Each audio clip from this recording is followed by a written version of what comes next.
Նապոլեոն Հիլ, մտածիր և հարստացիր։ Գլուխ 4. Ինքնաներշնչում, ենթագիտակցության վրա ազդելու միջոցը։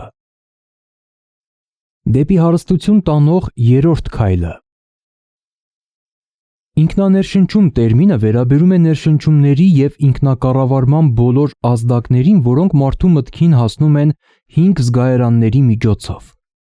Այն հաղորդակցության միջոց է ուղեղի երկու գիտակցական մտքերի ստեղծման և ենթագիտակցության գործունեության հատվածների միջև։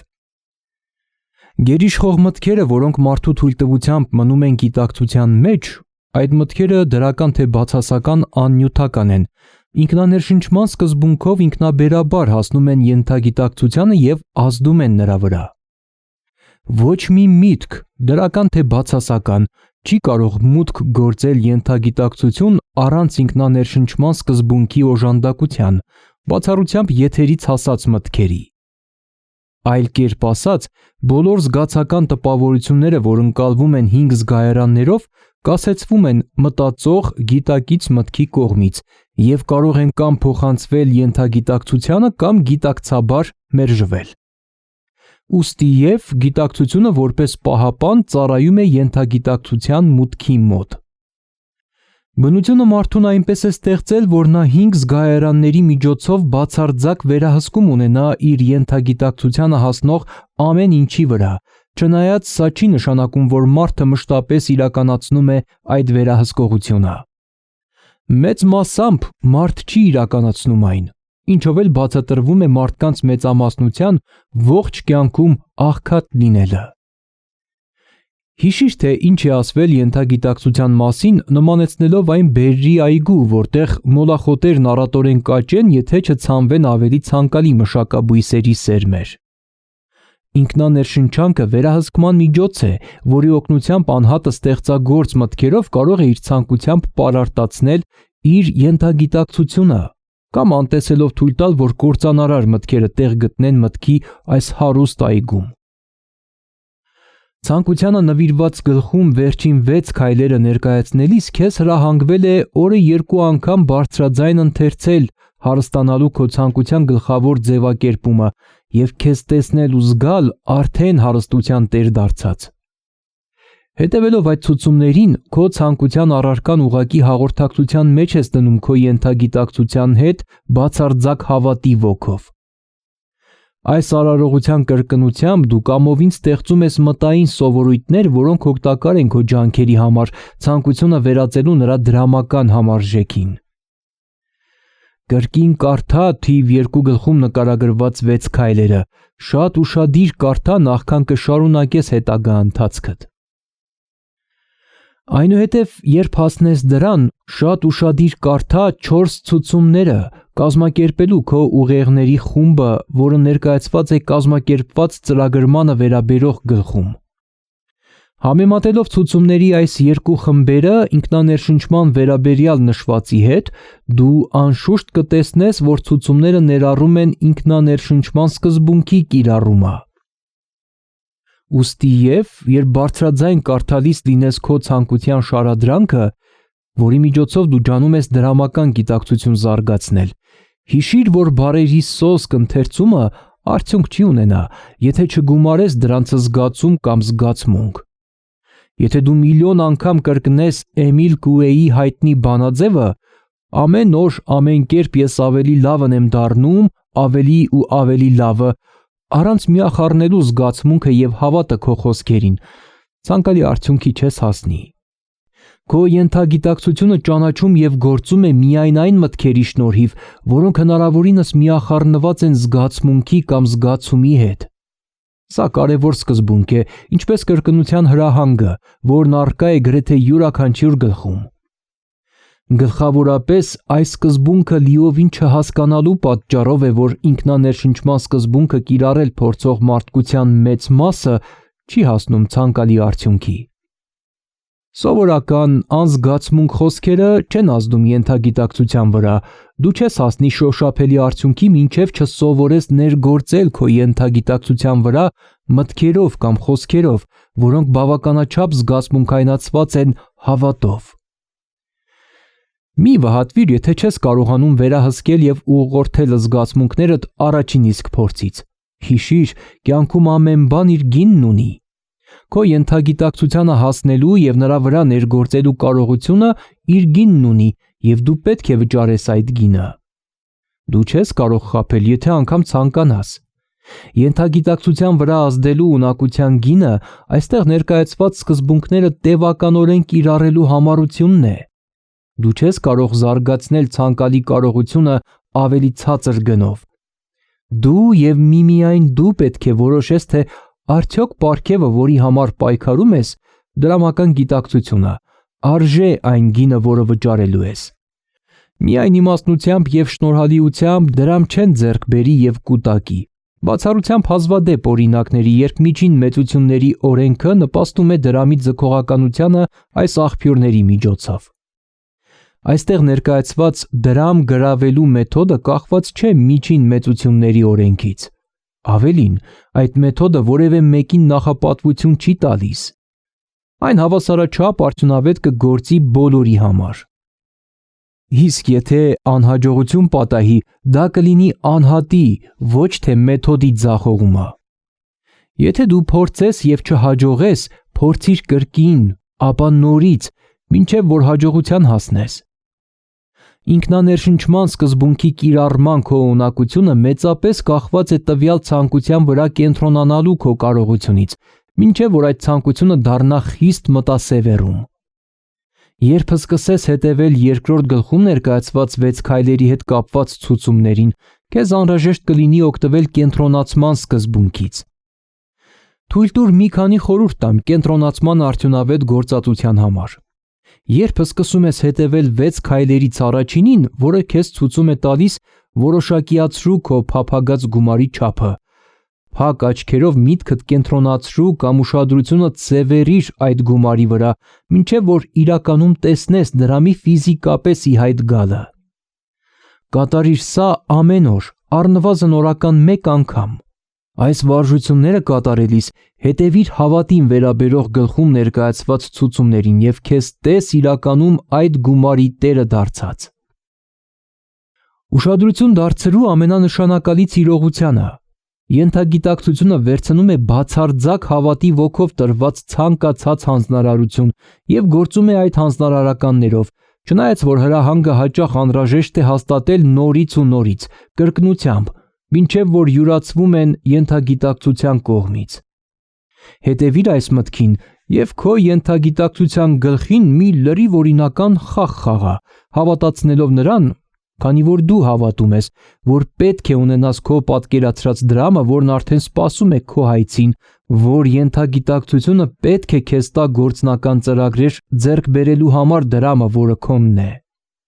Նախորդ պարբերության մեջ արտահայտված միտքը փոխանցիր քո երևակայությանը եւ տես, թե ինչ կարող է անել երևակայությունդ ստեղծելու համար դրամ կուտակելու գործնական ծրագրեր քո ցանկության փոխակերպման միջոցով։ Մի սպասիր որոշակի ծրագրի, որի միջոցով դու մտադիր ես ծառայություններ կամ ապրանքներ փոխանակել քո պատկերացրած դրամի դիմաց, այլ սկսիր միանգամից քեզ տեսնել այդ գումարին տեր դարձած, միաժամանակ պահանջելով եւ ակնկալելով, որ քո ենթագիտակցությունը փոխանցի քեզ անհրաժեշտ ծրագիրը կամ ծրագրերը։ Ուշադիր եղիր այդ ծրագրերի հանդեպ եւ երբ դրանք հայտնվեն, անմիջապես գործի դիր։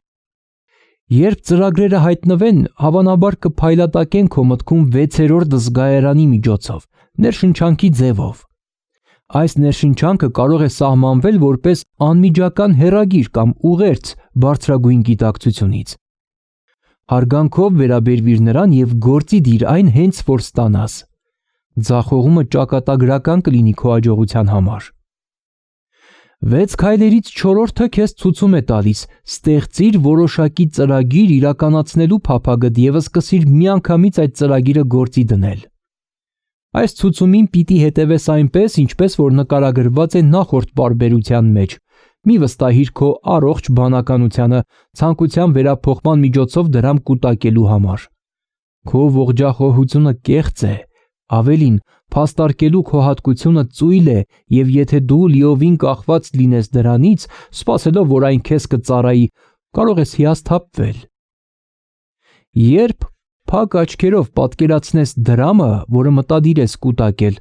տես քեզ այն ծառայությունը մատուցելիս կամ այն ապրանքները վաճառելիս, որոնց համար դու դրամ ես շահելու։ Սա կարևոր է։ Ցուցումների ամփոփումը։ Քո կողմից այս գիրքը կարդալու փաստը ցույց է տալիս, որ դու լրջորեն գիտելիք ես որոնում։ Այն նաև ցույց է տալիս, որ դու այս առարկայի ուսանողն ես։ Եթե դու ընդամենը ուսանող ես, ուրեմն հնարավոր է, որ դու շատ բան կարող ես սովորել, որ չգիտես, միայն թե պետք է աչալուրջ լինես։ Եթե որոշես հետևել որոշ ցուցումների, իսկ մի քանիսը մերժես կամ անտեսես, դու կձախողվես։ Գոհացուցիչ արդյունքի հասնելու համար դու պիտի հետևես բոլոր ցուցումներին, հավատով ներշնչված։ Երկրորդ գլխում տրված 6 քայլերին վերաբերող ցուցումներն այժմ կամփոփվեն եւ կմիախառնվեն այս գլխում արծարծված սկզբունքներին հետևյալ կերպ։ Առաջին. տեղավորվիր որևէ խաղաղ տեղում, նախընտրելի է քնելուց առաջ մահճակալին, որտեղ քեզ չեն խանգարի կամ ընդհատի։ Փակիր աչքերդ եւ բարձրաձայն կրկնիր, որպեսզի կարողանաս լսել քո խոսքերը, դրամական չափի, որ ցանկանում ես կուտակել, գրավոր ձևակերպումը, կուտակման ժամկետը եւ ծառայության կամ ապրանքների նկարագրությունը, որոնք դու մտադիր ես տալ դրամի դիմաց։ Այս ցուցումները կատարելիս տես ինքդ քեզ արդեն այդ գումարին տեր դարձած։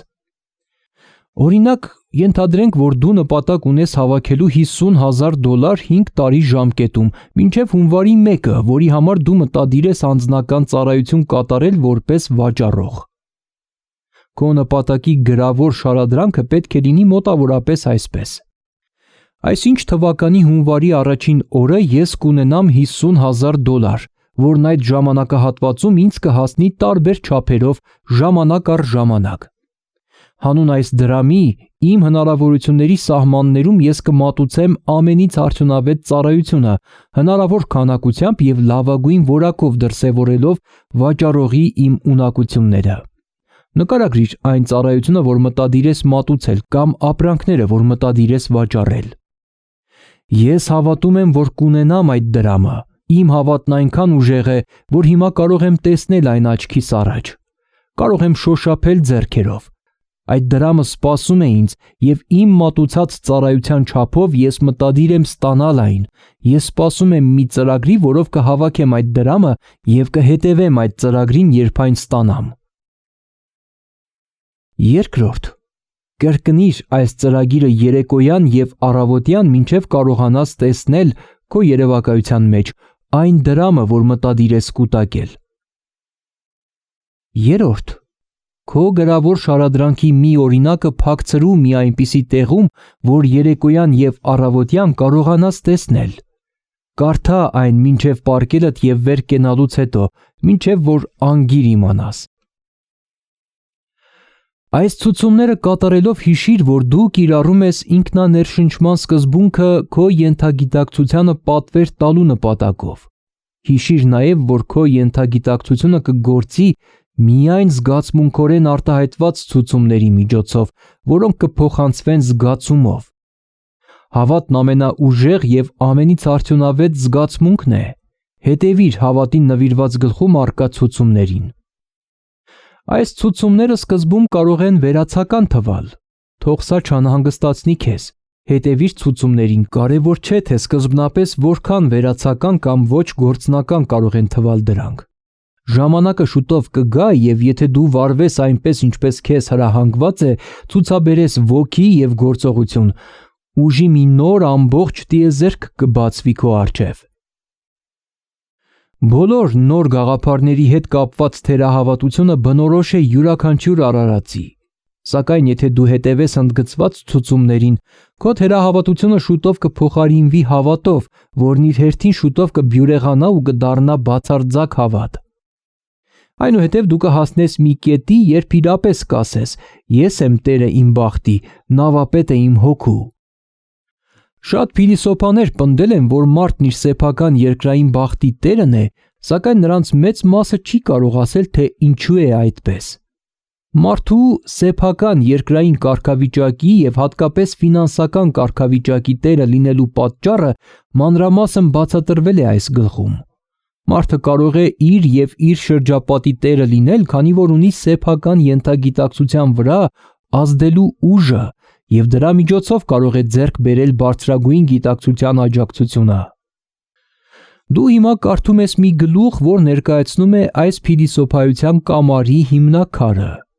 Որպեսզի քեզ հաջողվի ցանկությունը վերածել դրամի, այս գլխում ներկայացված ցուցումները պետք է ըմբռնվեն եւ կիրառվեն համառորեն։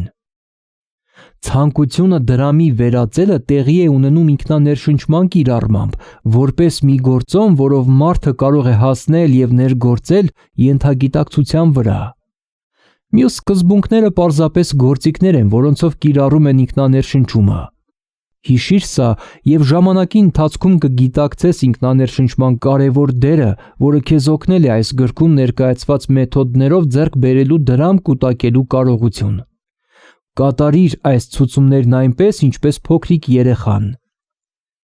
Քո ջանքերի մեջ ներարկիր երեխայի անսահման հավատ։ Տողերիս հեղինակը չափազանց զգույշ է եղել, որպեսզի ոչ մի անտեղի ցուցում չտրվի, քանի որ նա անկեղծորեն ցանկանում է օգտակար լինել։ Երբ դու ավարտես ողջ գրքի ընթերցումը, կրկին բացիր այս գլուխը եւ հոգով ու գործով հետևիր այս ցուցումին։ Ամեն գիշեր բարձրաձայն կարդա ողջ գլուխը, մինչև վստահաբար համոզված լինես, որ ինքնաներշնչման սկզբունքը հիմնավոր է, որ այն քեզ համար կիրականացնի ամեն բան, ինչ դու ցանկանում ես։ Երբ կարդաս, մատիտով ընդգծիր քեզ վրա առանձնահատուկ տպավորություն թողած նախադասությունները։ Բառացիորեն հետևիր նախորդ ցուցումին եւ այն քո առաջ կբացի լիովին ըմբռնելու եւ հաջողության սկզբունքները վարպետորեն կիրառելու ճանապարհը։